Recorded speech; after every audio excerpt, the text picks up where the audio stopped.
promesse paraît trop belle pour être vraie. Un nouveau type de drogue ferait planer sans causer d'effets secondaires. Et il serait accessible en toute légalité d'un simple clic sur Internet. La génération iPhone veut aussi des e-drogues et surtout rien d'illégal. Terme générique pour ces nouvelles drogues, Legal Highs, littéralement euphorisants légaux. Les euphorisants légaux sont comme un kaléidoscope qui démultiplie les difficultés de régulation de l'usage des drogues dans notre société. C'est à la fois un leurre et l'avenir du marché de la drogue. Que cache l'appellation euphorisants légaux? Et sont-ils vraiment dangereux? Pourquoi est-il aussi facile de s'en procurer sur le net? Et quelle est l'ampleur du phénomène?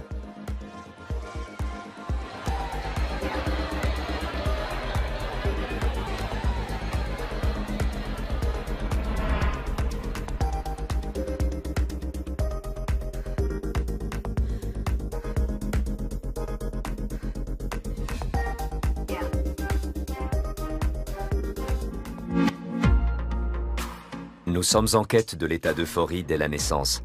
Elle fait partie de notre vie et de notre culture. C'est tout simplement dans la nature humaine de rechercher des moyens d'être euphorique.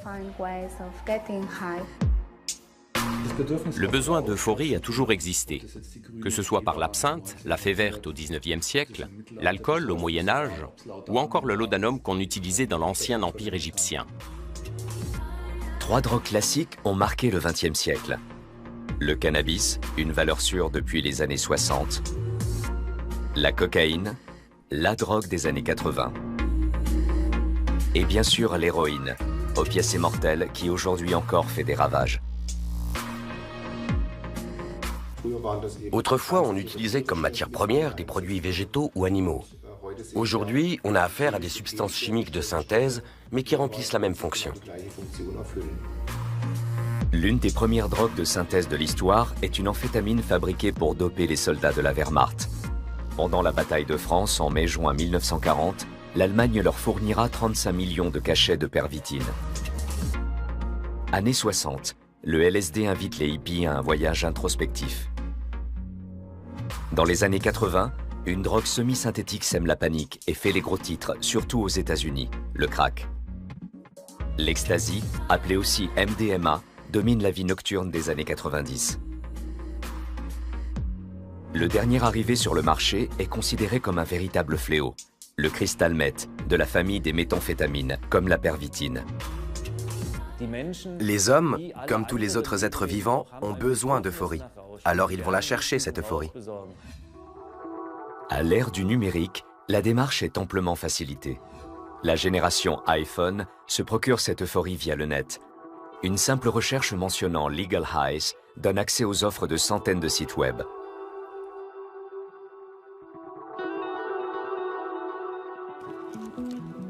Avec leur emballage coloré, les petits sachets d'euphorisants légaux ont tout pour séduire les jeunes consommateurs. On en trouve même sur Amazon. L'acheteur règle par carte bancaire et reçoit les drogues de son choix par la poste, directement chez lui. Ces substances chimiques accessibles légalement peuvent pourtant détruire des vies. Stephen Geyer travaille pour le musée du chanvre de Berlin. Il souhaite informer sur le chanvre tant sur son usage textile que récréatif. Le jeune homme est un représentant de la culture des drogues classiques. Il s'intéresse depuis plusieurs années aux euphorisants légaux.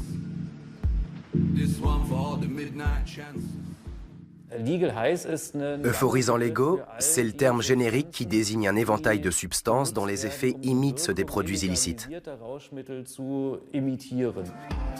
Autrement dit, il s'agit de copies des drogues classiques, mais qui échappent aux législations européennes sur les stupéfiants. Le problème, c'est que seules les substances répertoriées peuvent être interdites. Or, il suffit de modifier légèrement la structure moléculaire d'une substance répertoriée, par exemple en remplaçant un atome de fer par un atome de silicium, pour obtenir une nouvelle substance chimique avec un effet identique. N'étant pas encore répertoriée par la législation, celle-ci est par conséquent légale, tout en ayant des effets euphorisants, d'où l'appellation d'euphorisant légal. Ce phénomène touche l'Europe comme l'ensemble de la planète. Même en France, où la politique sur les stupéfiants est plus répressive qu'ailleurs, on peut acheter ces substances légalement, dans des magasins ou sur Internet. Le docteur Laurent Carilla connaît bien leurs effets potentiels. Ce spécialiste des addictions travaille à l'hôpital Paul Brousse de Villejuif. Legal highs, un terme marketé pour faire oublier la réalité de la toxicomanie. On les appelle legal highs, mais c'est hypocrite, hein. C'est illegal highs normalement. Par exemple, moi j'ai été alerté en 2008, je travaille depuis 2008 sur ces produits-là, par des patients à moi qui étaient issus du milieu festif homosexuel et qui faisaient des parties sexuelles et aussi qui faisaient des parties musicales. C'était ça.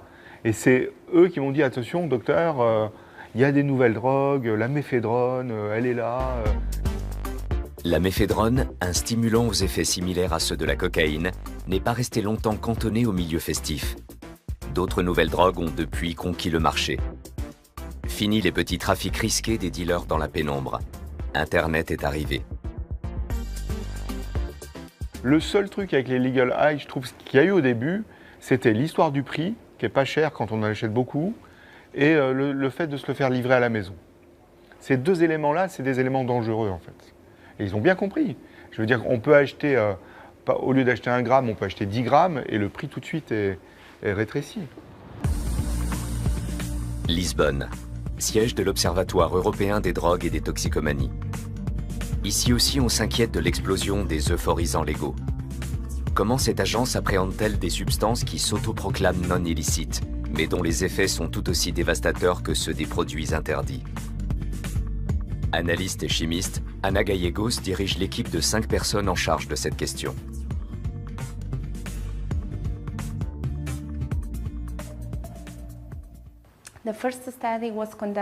La première étude sur le sujet a été menée en 2011.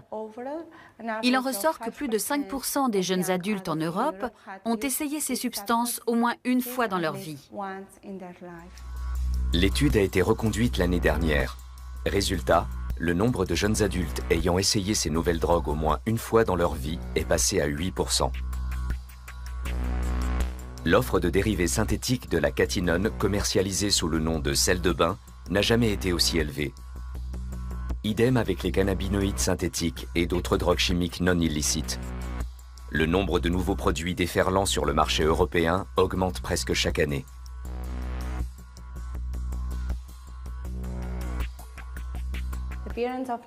L'apparition de nouvelles drogues au sein de l'Union européenne a sensiblement augmenté l'an dernier.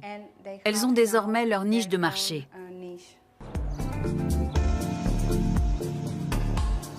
Thorsten Binczek-Domas dirige le service de toxicologie clinique du Labor Berlin, qui dépend du CHU de la Charité. Dans sa pratique, ce médecin est de plus en plus souvent confronté aux euphorisants légaux, dont l'appellation scientifique est nouveaux produits de synthèse, les NPS.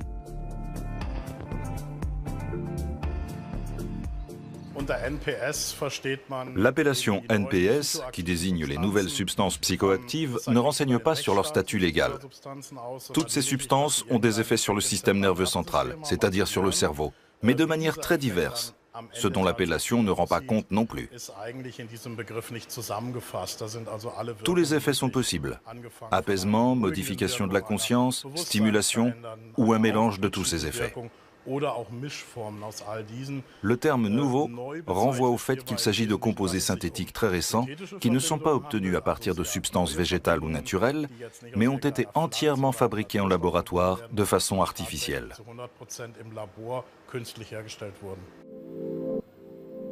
Dans ce monde merveilleux de l'euphorie chimique, les fabricants essaient d'imiter les effets des drogues traditionnelles telles que le cannabis. Mais les NPS sont bien souvent beaucoup plus agressifs qu'elles. On dispose désormais d'études qui montrent que certaines de ces substances sont 40 fois plus puissantes que le THC, le principe actif du cannabis. L'effet sur une personne qui est complètement novice peut être si intense qu'elle va être sujette à des hallucinations particulièrement importantes. Les gens voient des choses qui n'existent pas, ils entendent des voix, sont plongés dans de grands états d'anxiété, ont peur de perdre la raison parce qu'ils n'arrivent pas à gérer cette modification de la perception, n'ayant aucune expérience. Autrement dit, le cerveau n'a pas intégré ce mécanisme de compensation qui lui permettrait de gérer, si l'on peut dire, cette modification de son état de service.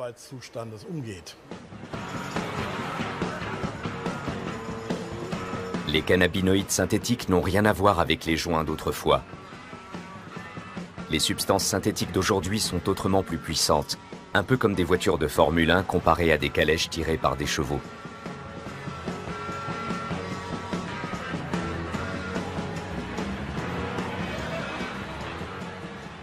Monkeys Go Banana ou Tropical Car Perfume ne sont pas des parfums pour voiture, il n'y a pas de petits sapins parfumés à l'intérieur.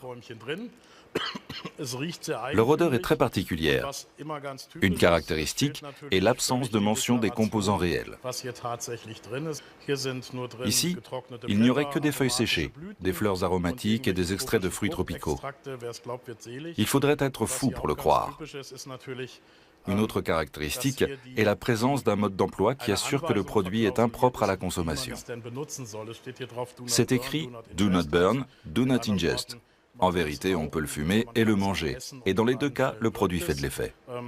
La mise en garde sert en réalité à dédouaner de toute responsabilité celui qui a mis ces produits sur le marché, puisqu'il dit « si certains fument ce produit, c'est leur problème. J'ai bien écrit qu'il ne fallait pas le fumer ».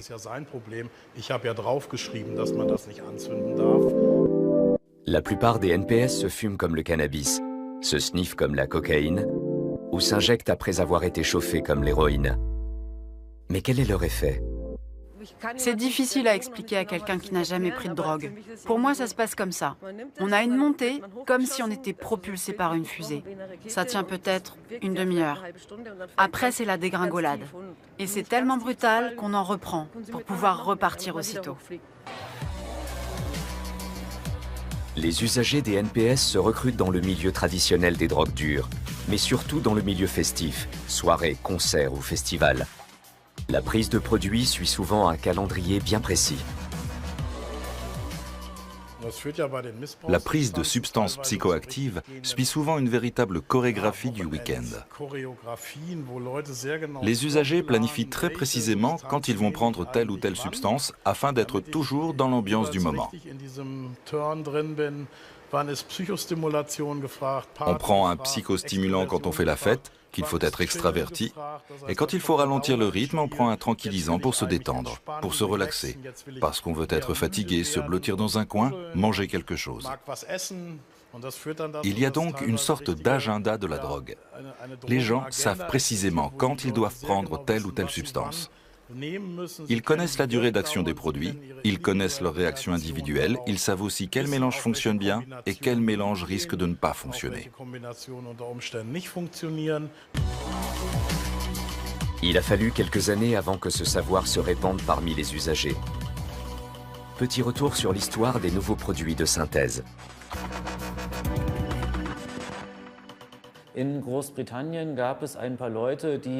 En Grande-Bretagne, quelques personnes qui s'intéressaient au chamanisme sont allées vers des nouvelles substances psychoactives et ont découvert les JWH, des cannabinoïdes synthétiques.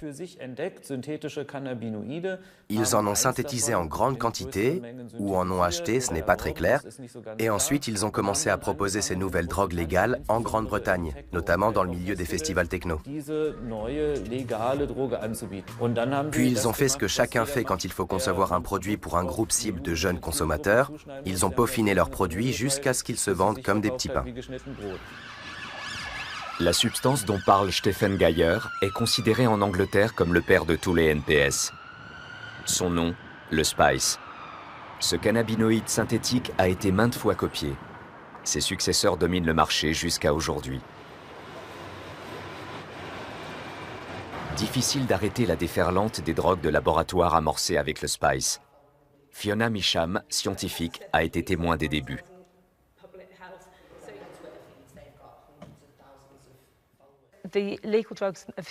Les euphorisants légaux ont toujours été un moyen de contourner la politique et les contrôles législatifs sur les stupéfiants au Royaume-Uni.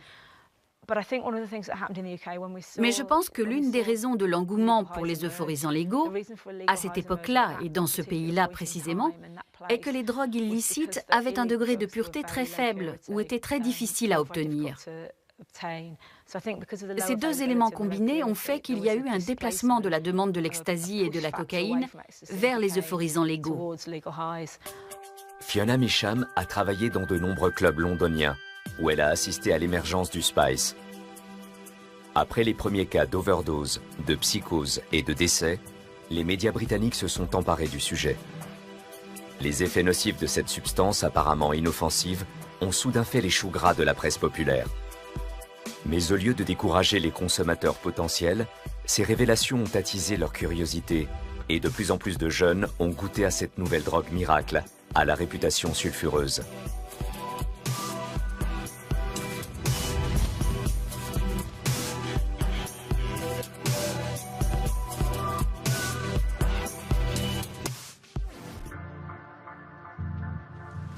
À l'époque, le spice est une énigme pour la communauté scientifique internationale.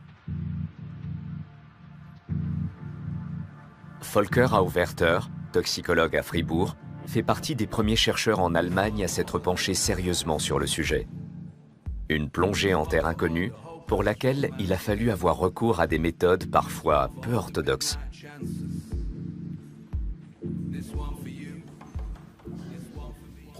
Le problème était que nous n'arrivions à identifier aucune substance du produit que nous avions commandé.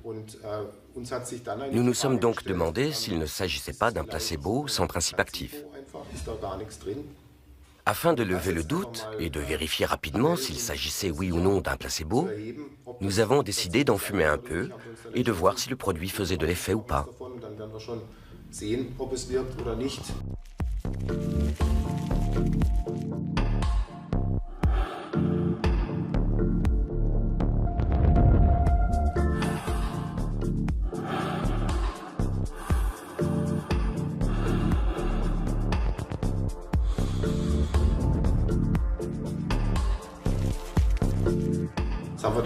Aussitôt dit, aussitôt fait. Et en l'espace de 5 minutes, nous savions que le produit contenait un principe actif. Nous savions aussi, vu la quantité consommée, qui était relativement faible, que l'effet ne pouvait en aucun cas provenir des herbes soi-disant contenues dans le produit.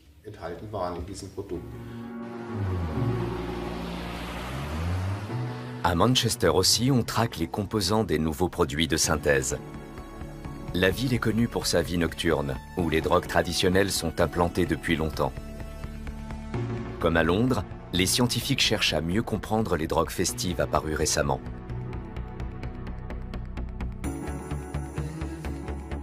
Oliver Sutcliffe est pharmacologue. Il a été l'un des premiers à s'intéresser scientifiquement à la problématique des NPS. Il est aujourd'hui considéré comme l'un des meilleurs experts dans ce domaine. J'étais en train de lire dans le métro un article à propos du succès au Royaume-Uni des nouvelles substances psychoactives, les euphorisants légaux. Comme l'article mentionnait quelques noms chimiques, j'ai regardé si des articles avaient déjà été publiés sur le sujet. En épluchant la littérature scientifique, je me suis aperçu que rien n'avait été publié. Il y avait donc une lacune sur le marché. Aucune méthode n'avait été développée pour isoler les composants.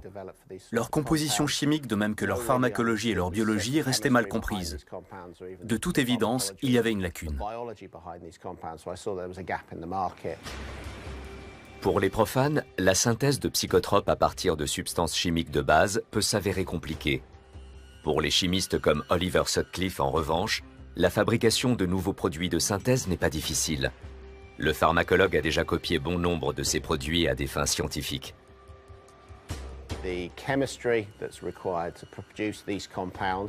L'équipement ainsi que les substances de base nécessaires à la fabrication de ces composés sont souvent en vente libre chez n'importe quel fournisseur de matériel et de produits chimiques. Et on peut très facilement produire des NPS avec une installation peu sophistiquée. Pas besoin de laboratoire high-tech. Les NPS sont essentiellement produits à l'étranger. Mais étant donné la facilité d'accès aux substances de base, il y a de fortes chances qu'une partie soit également produite dans des laboratoires en Europe. Selon les experts, la majeure partie des NPS ne provient toutefois pas de laboratoires européens. Seules de grandes usines chimiques sont capables de produire les quantités nécessaires. Parmi les premiers fabricants de précurseurs licites et illicites se trouve la Chine.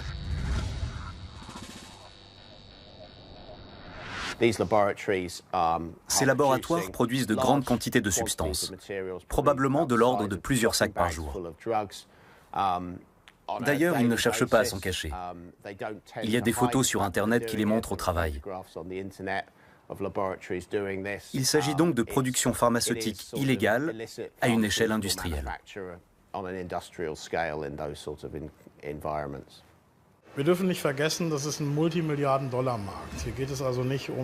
Ne perdons pas de vue que c'est un marché qui se chiffre en milliards de dollars. Il ne s'agit pas de petits bénéfices et de quelques pilules à la sauvette, mais bel et bien d'une fabrication et d'une distribution à une échelle industrielle, très professionnelle, qui opère sur l'ensemble de la planète. Nous avons donc affaire à des usines chimiques de grande envergure qui disposent d'un savoir-faire considérable.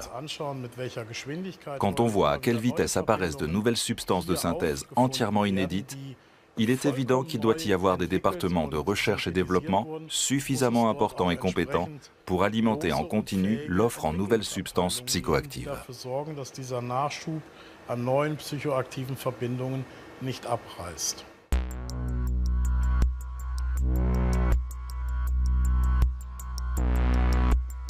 Des millions de containers remplis de toutes sortes de produits partent chaque jour de Chine en direction de l'Europe.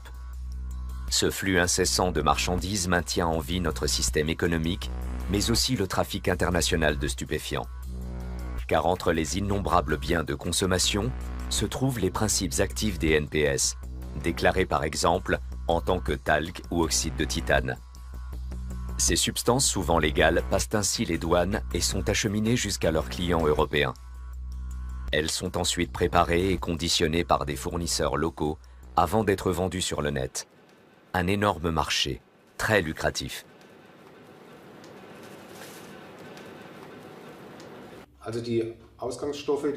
Les précurseurs utilisés pour les mélanges peuvent souvent s'acheter au kilo à un prix qui tourne généralement autour de 3, 4, peut-être 5 000 $ le kilogramme. Sachant qu'il ne faut généralement que quelques milligrammes de principe actif par dose, et qu'un petit sachet de mélange à fumer n'en contient par exemple que 10 à 50 mg, 100 tout au plus, on voit que l'investissement est hautement rentable.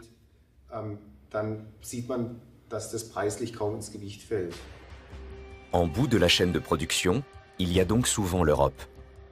Un laboratoire chinois conçoit un nouveau cannabinoïde de synthèse qui n'est pas encore déclaré en Europe en tant que stupéfiant. Une fois passé le contrôle des douanes, le produit est vaporisé sur un inoffensif mélange de plantes. Le tour est joué. Cela peut se faire partout, dans un garage ou un petit atelier d'arrière-cour.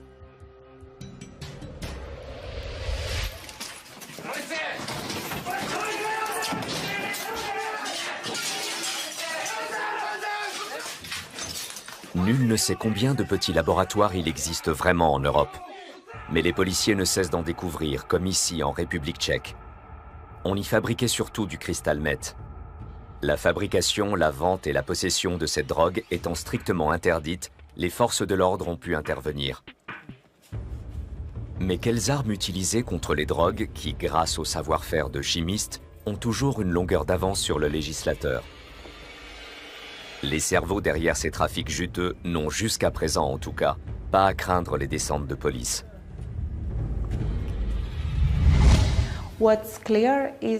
De toute évidence, cette activité est très rentable pour certains trafiquants, qui peuvent engranger d'importants bénéfices à partir d'un investissement minime.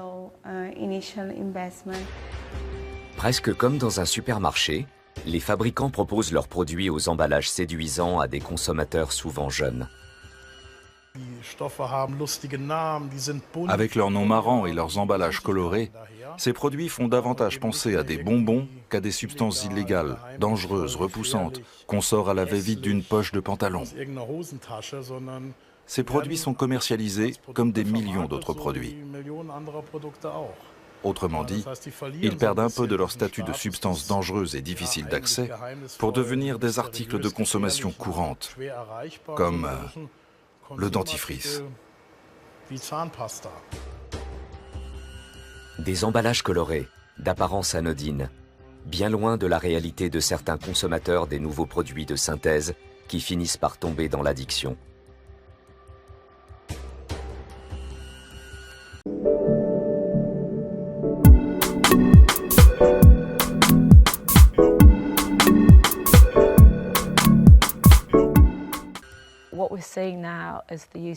On constate maintenant chez certains usagers des problèmes de dépendance, d'addiction. Et s'ils arrêtent la drogue, ils présentent un syndrome de manque. Les cannabinoïdes de synthèse surtout posent de graves problèmes. C'est très préoccupant. Ces produits sont à la fois extrêmement puissants et très bon marché. Les cannabinoïdes de synthèse sont vendus sur le net en tant que mélange de plantes. Les vendeurs savent parfaitement comment appâter les primo-consommateurs. 40 minutes de défonce assurée. Alternative parfaite à la marijuana. Ce mélange d'herbes à fumer offre un trip fantastique.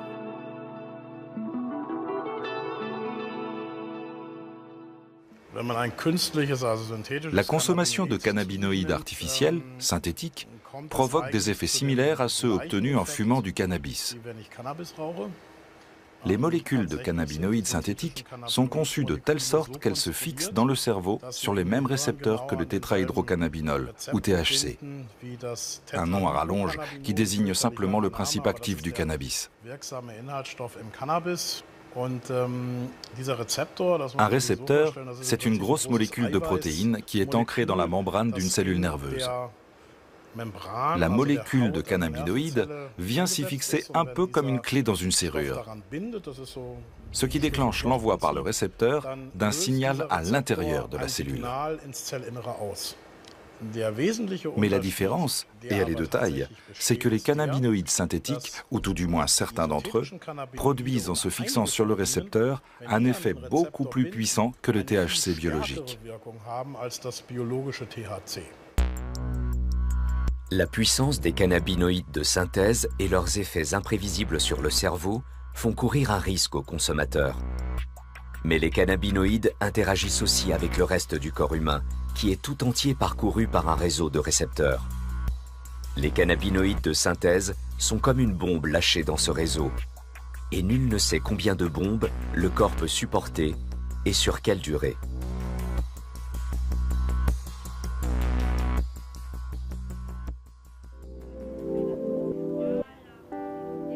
Retour à l'hôpital Paul Brousse de Villejuif. De nombreux patients se battent contre des pathologies lourdes provoquées par la consommation de drogues classiques.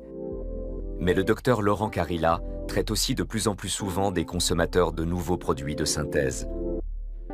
Beaucoup sous-estiment la puissance et le potentiel addictif de ces substances. Lorsqu'ils le découvrent, il est trop tard.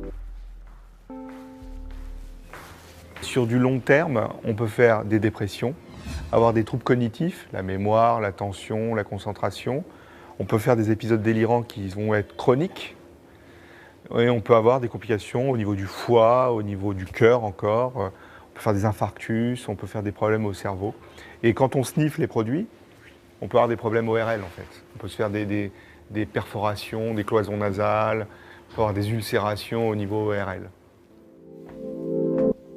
Comme les services de répression des stupéfiants, les autorités sanitaires aussi ont bien du mal à faire face à l'explosion des nouvelles drogues. Estimer les risques qu'elles font courir pour la santé s'avère un défi compliqué. Un défi dont les enjeux sont pourtant considérables, tant les conséquences peuvent être dramatiques. Les surdosages, ces overdoses-là, ça peut être des arrêts cardiaques ou des arrêts respiratoires essentiellement. Et on va aux urgences directes et c'est la réanimation derrière. Il y a des cas de décès malheureusement suite à ces overdoses. Le risque de surdosage avec les cannabinoïdes de synthèse est relativement élevé étant donné que le consommateur ou la consommatrice ne sait jamais ce qu'il y a vraiment dans le sachet. D'une part, nous savons, grâce aux analyses de préparation provenant de saisie, que le contenu peut varier considérablement d'un sachet à l'autre. D'autre part, des sachets à l'aspect similaire, c'est-à-dire qui prétendent être identiques à leurs concurrents, peuvent contenir des cannabinoïdes de synthèse différents. Le surdosage est beaucoup plus rapide avec un produit de synthèse qu'avec de la vraie marijuana, d'autant plus si la prise s'accompagne d'une consommation d'alcool.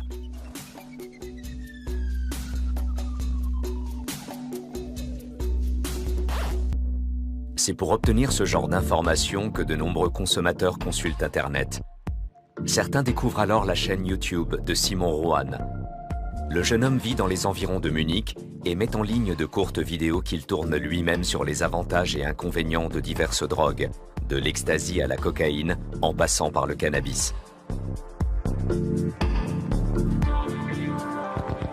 Ces Trip Reports, où Simon fait le compte-rendu de ses propres expériences avec les drogues, ont été visionnés des centaines de milliers de fois par des internautes. Les nouveaux produits de synthèse aussi sont passés en revue. Quels sont les euphorisants légaux les plus sûrs? C'est notre question du jour. Les produits de synthèse font l'objet de nombreuses questions de la part des internautes.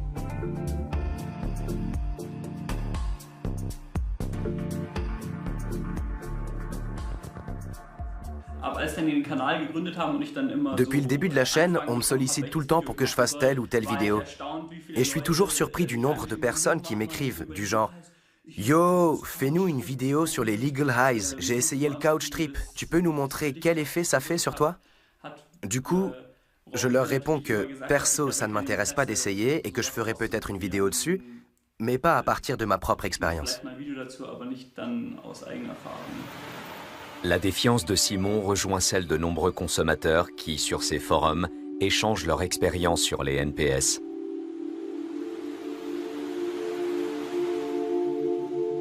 J'avais la sensation d'être totalement défoncée. Un pote est devenu tout jaune, il a dû se faire vomir et s'est retrouvé dans un état de transe. Beaucoup feront de mauvaises expériences avec les legal highs, mais ça tient sûrement à un mauvais dosage ou à un mauvais environnement. J'ai fumé ce truc régulièrement pendant 6 mois. J'étais complètement accro, physiquement et mentalement.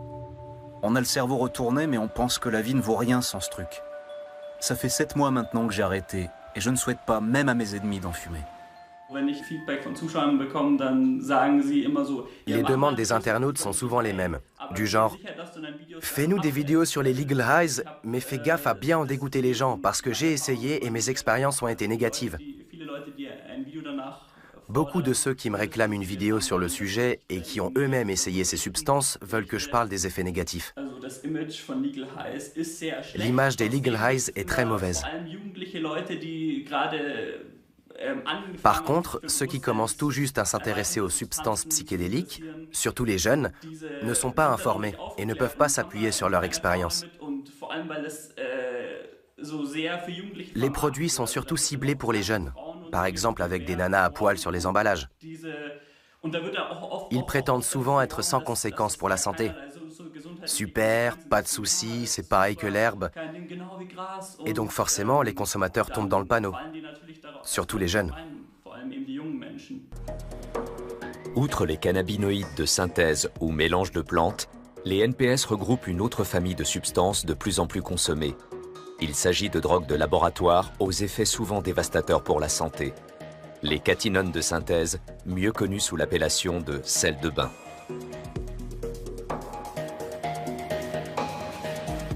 Le terme de sel de bain a été utilisé un peu comme un code. Mais le produit que l'on achète sous cette appellation n'a évidemment rien à voir avec de vrais sels de bain, sauf qu'il est blanc et se présente sous forme de cristaux. Ce qui se cache derrière, ce sont généralement des stimulants. Comparé par exemple à l'Allemagne ou aux Pays-Bas, la France est l'un des pays européens où la législation en matière de stupéfiants est la plus répressive. Non répertoriés, les nouveaux produits de synthèse échappent cependant aux poursuites.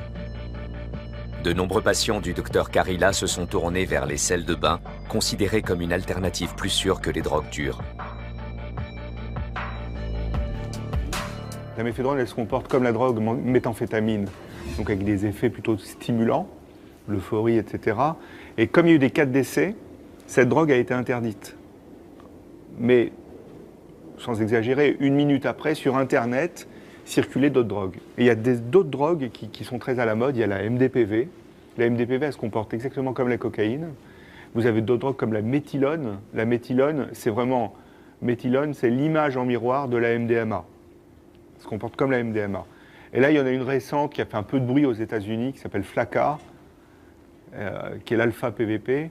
Et en fait, ça donne des troubles du comportement importants, de la paranoïa, on peut se suicider, et on peut avoir des troubles du comportement bizarres, comme il y a eu des cas où les gens se mettent nus dans la rue, à courir, à crier. Et il y a eu des cas de comportement où il y en a un qui faisait l'amour à un arbre, en fait. Ouais, donc c'est vraiment des troubles du comportement bizarres. Munich.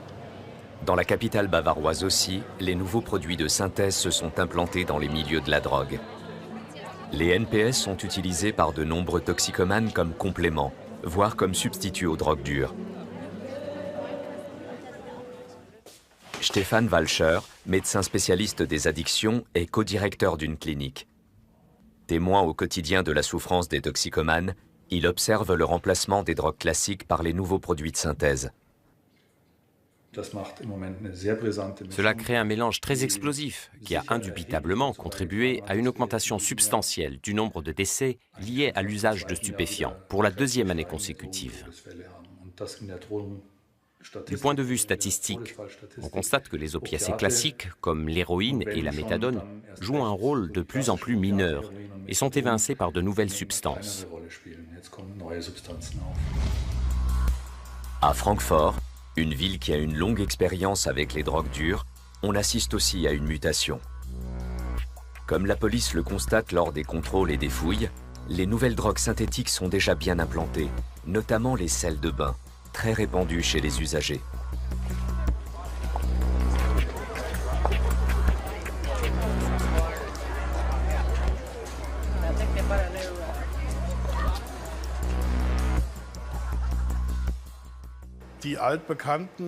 Les substances psychotropes traditionnelles ont un problème d'image, particulièrement chez les consommateurs les plus jeunes.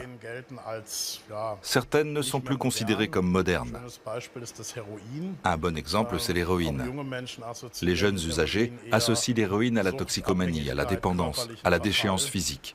Or, dans un monde où l'apparence prime de plus en plus, ce ne sont pas de bons arguments marketing. Retour à Munich. De nombreux patients de Stefan Walcher sont toxicomanes depuis plusieurs années. Comment perçoivent-ils le succès des sels de bain? J'ai l'impression que les sels de bain ont remplacé le reste, que les autres produits ne jouent plus qu'un rôle marginal. C'est l'impression que j'ai quand je vais dans le milieu, et ce n'était pas le cas il y a encore quelques années. Aujourd'hui, il faut avoir du bol pour dégoter autre chose que des sels de bain. Ils ont un gros potentiel addictif.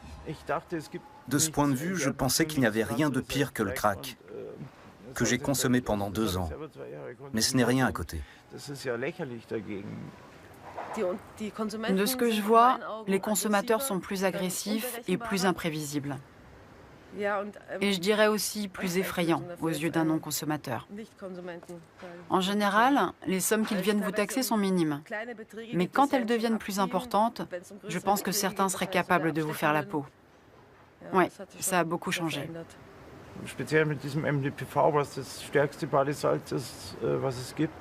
La MDPV est le sel de bain le plus puissant qui existe.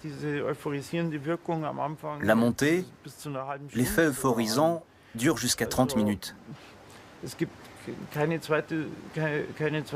Aucune autre catégorie de drogue au monde, aucune, ne conduit aussi vite à une déchéance physique et sociale.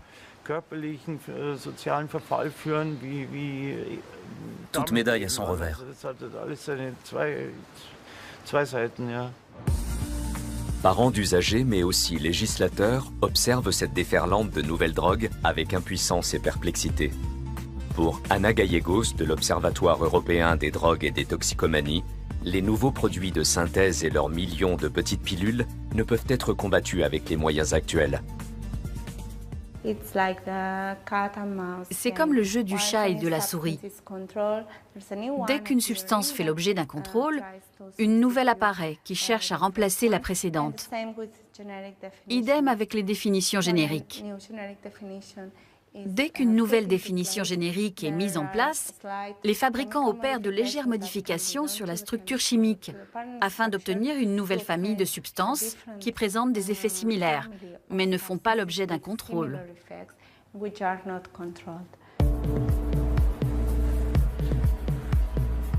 À Berlin, Thorsten Binczek-Domas part comme chaque jour à la chasse. Il analyse des substances inconnues ou des échantillons fournis par la médecine légale. Ses collègues et lui n'en finissent pas de s'étonner de l'inventivité des fabricants de drogue. Rien que le nombre de cannabinoïdes synthétiques que nous connaissons tourne autour de 300. Cette explosion laisse présager de l'avenir. Tout commence en 2008 avec le Spice. Suite à l'interdiction de cette substance, les fabricants modifient sa composition chimique et créent des ersatz aux effets similaires. Plus tard, ils modifient de nouveau la formule en introduisant un petit groupe fonctionnel azoté. C'est le début d'une course sans fin, avec des conséquences difficilement prévisibles pour les consommateurs et le législateur. L'apparition permanente de nouvelles variantes explique en partie pourquoi il est difficile d'empêcher leur livraison en Europe. Au mieux, les douanes peuvent effectuer des contrôles aléatoires sur les cargaisons des avions et des bateaux. Il est très difficile d'avoir une vue d'ensemble des saisies en termes de quantité, ainsi que d'identifier les nouveaux produits de synthèse en circulation. Les scanners ne détectent généralement pas les nouveaux produits de synthèse. Qui veut ramener de Chine quelques principes actifs a donc de bonnes chances de passer les douanes sans encombre. Et lorsqu'un chien policier est entraîné à détecter un mélange de plantes données, un nouveau mélange l'a depuis longtemps remplacé. On enregistre pourtant des succès. Entre 2009 et 2013, la quantité de sel de bain saisie a augmenté d'environ 1 tonne par an. Des saisies plus importantes, mais aussi plus fréquentes. Un contrôle sur un peu plus de 10 000 s'est avéré positif. Les cannabinoïdes synthétiques aussi ont été davantage confisqués. Cette augmentation signifie-t-elle que le trafic se développe? De nombreux spécialistes pensent en tout cas que les contrôles ne sont pas plus efficaces. Il ne s'agit plus seulement de contrôler quelques flux de marchandises importants où les quantités saisies sont colossales. On assiste aujourd'hui à un transport de fourmis, avec des milliers de petits paquets et de petits sachets plastiques expédiés de Shanghai ou d'ailleurs dans l'espace Schengen. Là, la marchandise est répartie très rapidement, ce qui est dans l'intérêt des transporteurs. Résultat, les douanes ont peu de possibilités d'effectuer des contrôles efficaces, c'est-à-dire de vraiment vérifier ce qu'il y a à l'intérieur.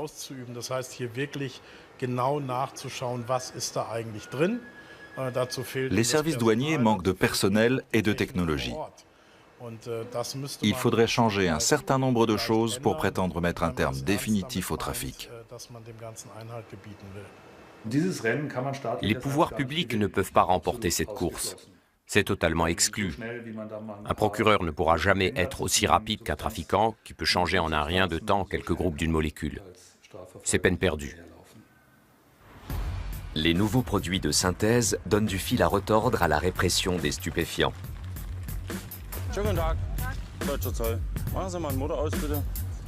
Car s'il est quasiment impossible de détecter ces substances et de les retirer du marché, comment prouver qu'un individu en a consommé? Que se passe-t-il si une personne commet un crime ou est impliquée dans un accident de la circulation sous l'influence de ces nouveaux produits de synthèse?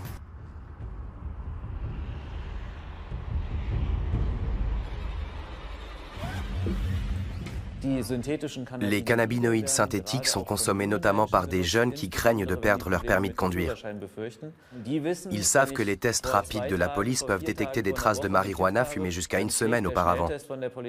On va leur retirer leur permis, ils vont devoir passer un test d'aptitude psychologique à la conduite, payer une grosse amende, etc.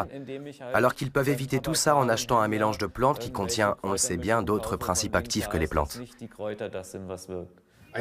Un des attraits principaux pour les consommateurs reste le mythe selon lequel ces drogues ne pourraient pas être détectées du tout. Effectivement, les tests rapides qu'on utilise dans le cadre des contrôles d'aptitude psychologique à la conduite ne sont pas en mesure de mettre en évidence un grand nombre de ces substances. En revanche, des examens de laboratoire plus poussés peuvent désormais détecter chacune d'entre elles. Longs et fastidieux, ces tests en laboratoire ne sont cependant d'aucune utilité aux médecins confrontés à des urgences vitales.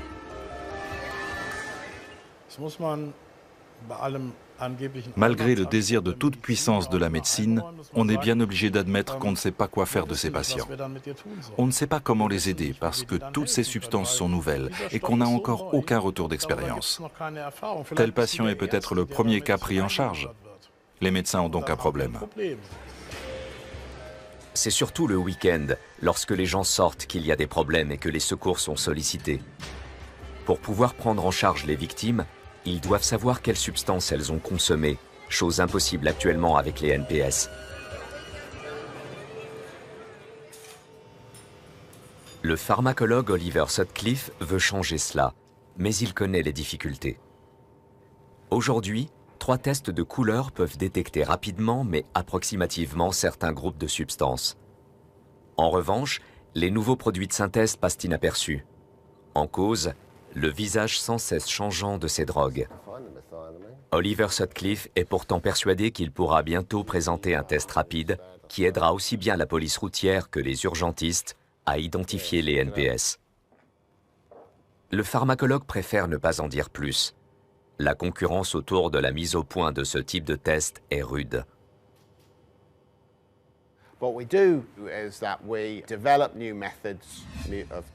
Nous développons de nouvelles méthodes de détection permettant une utilisation soit sur le terrain, soit en laboratoire, destinées à identifier les classes de composés, ce qui n'est pas forcément aisé avec les techniques standards.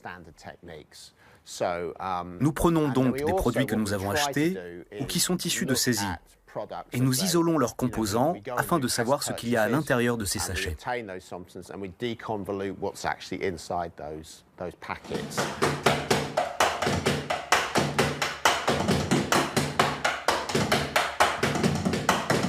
Retour chez le YouTuber Simon Rohan, qui explique le succès des nouveaux produits de synthèse.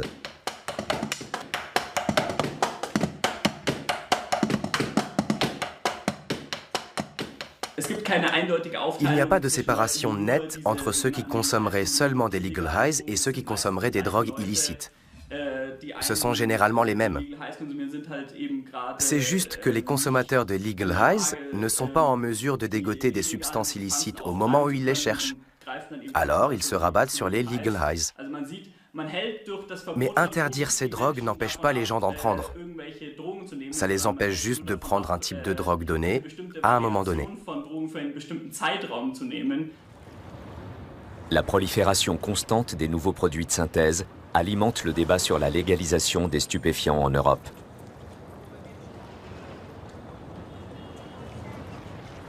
Anna Gallegos a son avis sur la façon dont nos sociétés européennes devraient gérer l'engouement pour ces nouvelles substances.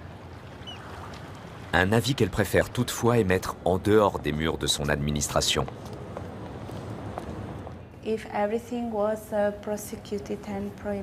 La prohibition et le tout répressif constitueraient une approche très coûteuse, qui de plus n'apporterait pas les résultats escomptés. Chaque substance présente une dangerosité qui lui est propre. Je pense qu'il est important de proposer un éventail de mesures adaptées à chacune d'entre elles, selon son potentiel de nocivité.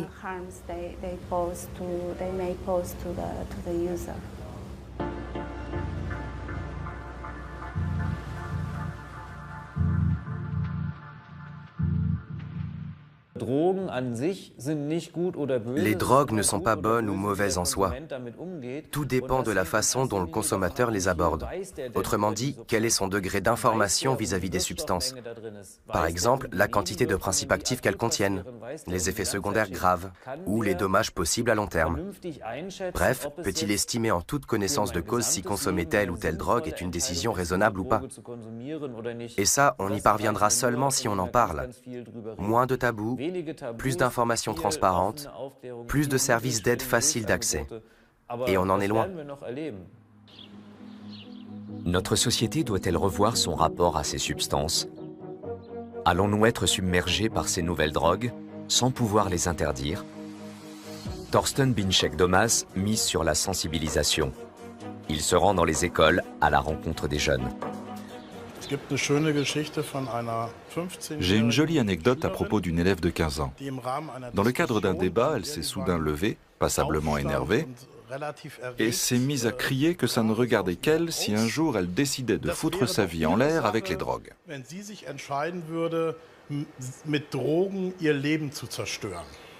Il y a eu un murmure de protestation parmi ses camarades, qui avaient le même âge qu'elle. Tous ne partageaient visiblement pas son avis. L'argument asséné était « ça ne regarde que moi ». Je lui ai répondu « d'accord, mais seulement si vous nous signez au préalable un papier qui dit que nous ne devons pas vous aider, que vos parents ne vous aiment pas et que les autres personnes de votre entourage ne s'intéressent plus à vous. Vous ne devez pas oublier que ce n'est pas un one-woman show, mais que le développement d'une addiction est aussi une tragédie sociale. Une tragédie qui pourrait s'étendre et s'aggraver si le combat européen contre les nouveaux produits de synthèse n'est pas mené de façon plus efficace et plus ciblée.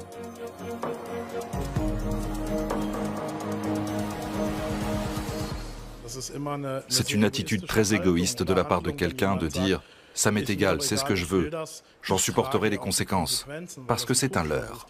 Les conséquences à la fin, nous les supportons tous un peu.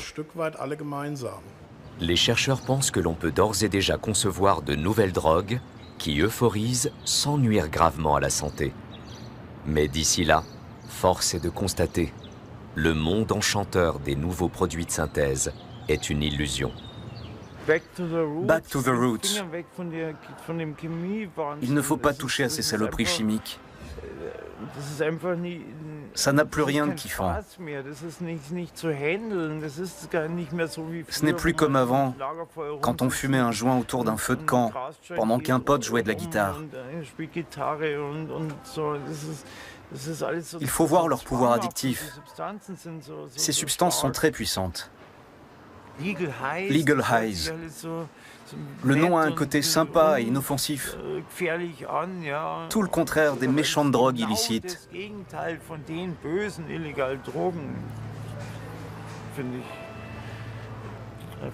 Mais n'y touchez pas.